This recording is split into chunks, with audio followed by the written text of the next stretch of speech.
News नशा, आदत हर खबर की।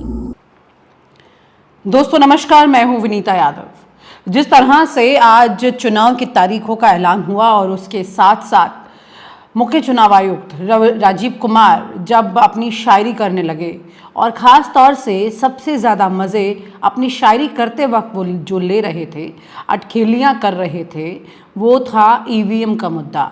ईवीएम के मुद्दे पर एक दिन पहले ही सुप्रीम कोर्ट ने याचिकाएं खारिज की हैं और उसे आगे सुनने से मना किया है, उसे गंभीरता से लेने से मना किया है। और उसके बाद अब यहाँ पर राजीव कुमार, जिन्होंने आज अपनी इसी प्रेस कॉन्फ्रेंस के दौरान जिस तरह से ईवीएम के मुद्दे पर बोला, जाहिर सी बात है कि सुप्रीम कोर्ट के एक दिन पहले जो सामने आए हैं स्टेटमेंट्स, उस पर अगर ध्यान दें तो कहीं ना कहीं ये दोनों चीज़ें आपस में काफ़ी ज़्यादा जुड़ी हुई हैं। पहले मैं आपको बता दूं कि सुप्रीम कोर्ट ने ईवीएम के मुद्दे पर एक ही दिन पहले क्या कहा। बेंच ने कहा कि अदालत पहले ही कई याचिकाओं की बार बार जांच कर चुकी है और ईवीएम के कामकाज से संबंधित कई मुद्दों पर विचार कर चुकी है। जस्टिस संजीव खन्ना ने कहा कि हमने वेबसाइट पर देखा कि पहले से ही 10 ऐसे मामले हैं। कोर्ट ने याचिकाकर्ता नंदिनी शर्मा से कहा कि हम कितनी याचिकाओं पर विचार करेंगे। हाल ही में हमने संबंधित वीवीपैट की याचिका पर विचार किया है। हम धारणाओं पर नहीं चल सकते। इस मामले को सुनने में हम इच्छुक नहीं है। कोर्ट ने कहा कि वो अनुच्छेद 32 के तहत इस पर विचार नहीं कर सकते। दरअसल इस साल की शुरुआत में वरिष्ठ कांग्रेस नेता और मध्य प्रदेश के पूर्व मुख्यमंत्री दिग्विजय सिंह ने एक्स पर यह दावा किया था कि भाजपा नेताओं और कार्यकर्ताओं को मतगणना से कुछ दिन पहले विधानसभा चुनाव परिणामों की पूरी जानकारी थी। हालांकि सिंह ने अपने अकाउंट से पोस्ट बाद में यह हटा दिया था। यह आरोप राजस्थान, मध्य प्रदेश और छत्तीसगढ़ विधानसभा में जीत हासिल करने के लिए भाजपा पर ईवीएम से छेड़छाड़ के कांग्रेस के आरोपों के बाद हुआ। जिस तरह से एक दिन पहले ही सुप्रीम कोर्ट में ईवीएम पर याचिका सुनने से मना किया गया, उसके एक दिन बाद जब मुख्य चुनाव आयुक्त देश में लोकसभा चुनाव की तारीखों का ऐलान करते हैं और उस वक्त एक के बाद एक लगातार शायरी सुनाते हैं, तो यहां पर अंदाजा लगाया जा सकता है कि चुनाव आयोग पर जो लगातार उंगलियां उठ रही थी, खास तौर से ईवीएम के मुद्दे को लेकर, अब उस पर चुनाव आयुक्त जो है वो काफी ज्यादा एक ऐसी स्थिति में आ गए हैं जहां पर उन्हें लगता है कि उन्हें घेरा गया और उससे वो बिल्कुल पाक साफ होकर बच निकले हैं। पहले उनकी उन शायरियों को आप जरा सुनिए। अधूरी हसरतों का इल्जाम, अधूरी हसरतों का इल्जाम हर बार हम पर लगाना ठीक नहीं। ये ईवीएम कह रही है, मैं नहीं कह रहा हूं। अधूरी हसरतों का इल्जाम हर बार हम पे लगाना ठीक नहीं। वफा खुद से नहीं होती, खता ईवीएम की कहते हो। और बाद में गोया जब परिणाम आता है तो उस पे कायम भी नहीं रहते, आप ही के पक्ष में रिजल्ट आ जाता है। ये क्या बात है भाई? कितने दिन? EVMs are 100% safe, 100% sure. We know now in last 2 years again. कुल मिलाकर के इस बार के लोकसभा चुनाव में जिस तरह से ईवीएम का मुद्दा हावी हो रहा था, लोग आंदोलन कर रहे थे, याचिका लगा रहे थे, विपक्ष ने भी अपनी तरफ से कोई कसर नहीं छोड़ी थी, लेकिन इन सब कोशिशों के बावजूद ईवीएम का मुद्दा जरा सा भी आगे असर नहीं कर पाया है। मामला जस का तस रह गया है। ईवीएम का मुद्दा कागजों पर देखा जाए तो जैसे कुछ है ही नहीं, लेकिन जनता में इसके बारे में काफी चर्चा हो रही है। आइए मैं पहले आपको दिखाती हूं कि जनता ईवीएम के मुद्दे पर क्या कह रही है। जो है बैलेट से होना चाहिए, बैलेट पेपर पर। और मशीन से नहीं होना चाहिए, बिल्कुल कतई। क्यों? क्योंकि हमारा सब नंबर तो क्या काम है, सब बताओ देख के लग जा रहा वोट। अच्छा, गड़बड़ी हो जाती है? जी हाँ, हर यानी 90% आदमी का कहना है कि सब एक ही तरफ जा रहा है। 2024 के चुनाव में वोट डालेंगे लोग, क्या चाहते हैं? मशीन से डालें या पेपर से डालें? बैलेट पेपर से। Ballot paper. मशीन से नहीं। मशीन से नहीं, देखो बैलेट पेपर से। बैलेट पेपर मशीन से नहीं जाती। ईवीएम नहीं, ईवीएम से वोट नहीं पड़नी चाहिए। ईवीएम से वोट नहीं पड़नी चाहिए, क्यों चाचा? हमको शंका है, हमको शंका वोट अंत जाती है हमारी कहीं और। हाँ, ईवीएम से वोट नहीं पड़नी चाहिए, बैलेट पेपर से चाहिए वोट। अच्छा, किससे वोटिंग होनी चाहिए 2024 के चुनाव में? बैलेट पेपर पे। क्यों? क्योंकि मेरे मशीन की तरह नहीं चलता, मशीन की तरह फ्रॉड होता है। कुछ दिया हो रहा है जी डालो कहीं और चली कहीं और जाती है जी जी ऐसा होता है क्या पता नहीं पता पर सब लोग कहते हैं कि यही होता है। मतलब कि दुविधा में है अभी जी। अगर पेपर से वोट हुआ तो परिणाम क्या होंगे 2024 में? परिणाम में मतलब अखिलेश को हम लाना चाहते हैं। नहीं वोटिंग किससे मशीन से या बैलेट पेपर से? वैसे बैलेट पेपर सही रहा था। अरे बैलेट पेपर होना चाहिए वैसे। बैलेट पेपर से होना चाहिए। मशीन से बैलेट पेपर से? मशीन से मशीन से नहीं बैलेट पेपर से। क्या बोल रही है भाई? बैलेट पेपर से होना चाहिए और क्या मशीन से? मशीन से नहीं। इससे करना पसंद करेंगे मशीन से या बैलेट पेपर से? बैलेट पेपर से। क्यों? सब उसमें बता रहे हैं कि मतलब सब गलत हो रहा है। बताते हैं मशीन में जल्दी गिनती हो जाती है समय की थोड़ी बचत होती है। तो गिनती वैसे उसमें नहीं होती, उसमें भी सही होती है गिनती। उसमें तो मालूम तो है हमारी, हमने वोट उस पर दी, उसमें कोई भरोसा मशीन कोई भरोसा नहीं। क्या है क्या है? मशीन तो भरोसा नहीं है मशीन से? नहीं क्यों? उससे खतरा है। खतरा कैसा है? करंट मार देता क्या? उसमें वोट नहीं जाएगी हमारी, जिसमें सोचेंगे हम लोग हाँ। उसमें वोट नहीं जाएगी। अच्छा हाँ गड़बड़ी हो जाती क्या? हाँ गड़बड़ी हो जाती है मशीन में? मशीन में। और बैलेट पेपर से हुआ तो वो सही रहेगा। बताती इसमें समय की बचत होती है नहीं जल्दी हो जाती है। नहीं मशीन से हम लोगों के यहाँ खतरा, हम लोग सोचते हैं मतलब वोट जाने किस पर वो पहुँच जाती है किस पर, रास्ते ही बदल जाती हाँ रास्ते बदल जाती है। है। रास्ते ही बदल जाती है जाना होता है इधर पहुंच जाते हैं उधर। जी मेरे हिसाब से बैलेट पेपर मशीन से? नो नो मशीन से? नो नो नो नो जी, बैलेट पेपर से? Yes yes yes. करेंगे मशीन से या फिर बैलेट पेपर से? बैलेट पेपर से। क्यों? क्योंकि उसमें मालूम तो होगा किसी पर इस पर जा रही है, इस पर डालो इस पर पहुंच जाती है, उस पर मशीन में भी तो दिखाई देता है ना किसको जा रहा है। उस पर नहीं दिखा देता। बैलेट पेपर से बनना चाहिए। पेपर से होना चाहिए। हाँ पेपर से। अच्छा बताते हैं कि समय की बचत होती है मशीन से? मशीन क्या कह रहे हैं? मशीन में चोरी हो, मशीन में चोरी होती है? किससे जाते हैं आप? हम लोग बैलेट पेपर से। बैलेट पेपर से जाते हैं मशीन से नहीं? नहीं मशीन से बिल्कुल नहीं, 2024 के चुनाव में वोटिंग किससे होनी चाहिए? बैलेट पेपर से। बैलेट पेपर से? जी हाँ। आपके हिसाब से भाई?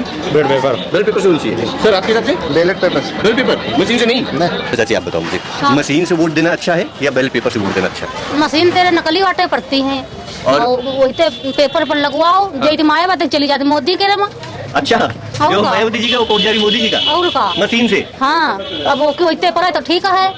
मोहर पेपर वाली वाटा ठप्पा लगाओ। हाँ ठप्पा लगाओ। मारी मोहर लगाई ठप्पा। चाची आप बताओ काहे से वोट काहे से? वह बैलेट पेपर थी पहले अच्छी बात है। बैलेट पेपर से? वही में नकली वाटे दे वही का चली जाती है अलग। हम तो सब दिन मायावती देते हैं मोदी हरदा जीत जाते। अच्छा अच्छा चाची 2024 के चुनाव में बैलेट पेपर या मशीन बताओ? बैलेट पेपर तेरे पर है किन वाटा है। तो जनता की बात तो आपने सुनी कि वो ईवीएम पर कम भरोसा कर रही है। कई लोग बैलेट पर कर रहे हैं, कई लोग ईवीएम पर कर रहे हैं। लेकिन ईवीएम को लेकर के इस देश में जो मुद्दा अच्छा खासा गरमाया हुआ था, अब याचिका खारिज होने के बाद बिल्कुल चुनाव से ठीक एक दिन पहले उसे पूरी तरह से ठंडा कर दिया गया है। वहीं पर चुनाव आयोग ने अपनी तारीखों का जो ऐलान किया है, लगभग 5 साल पहले जो तारीखें सामने आई थी उसी तरह से ये है। लंबा वक्त उसमें दिया गया था। आपको मैं याद दिला दूं 2014 की तारीखों को आप देखिए। 2014 की जो ये तारीख आप देख रहे हैं चुनाव की, इसमें 10 चरण थे। 10 चरण में बहुत कम दिनों के अंदर ये पूरा काम कर लिया गया था। वहीं पर 2019 की तारीख आप देखिए। 2019 की तारीख जो स्क्रीन पर आप देख रहे हैं, इसमें आप देखेंगे कि 7 चरण थे, लेकिन इसे लंबा वक्त दिया गया। अब एक बार फिर से 2024 की तारीख अब आप देखिए, जिसका आज ही ऐलान हुआ है। इन तारीखों को आप देखिए, ये भी 7 चरण है, लेकिन अब वक्त और ज़्यादा लंबा खिंच गया है।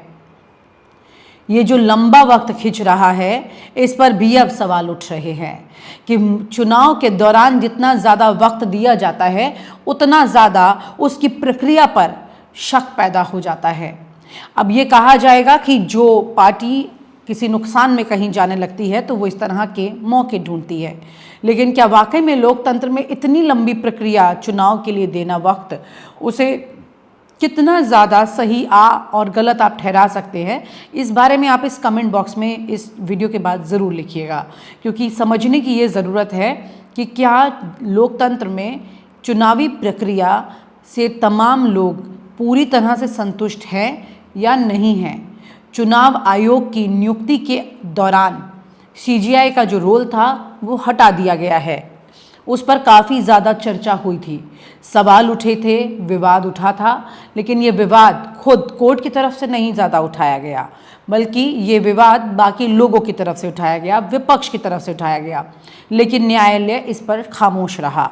हालांकि चुनाव आयुक्त की प्रक्रिया जो होती है उनको चयन करने की, उसमें सीजीआई का रोल बहुत इम्पॉर्टेंट था।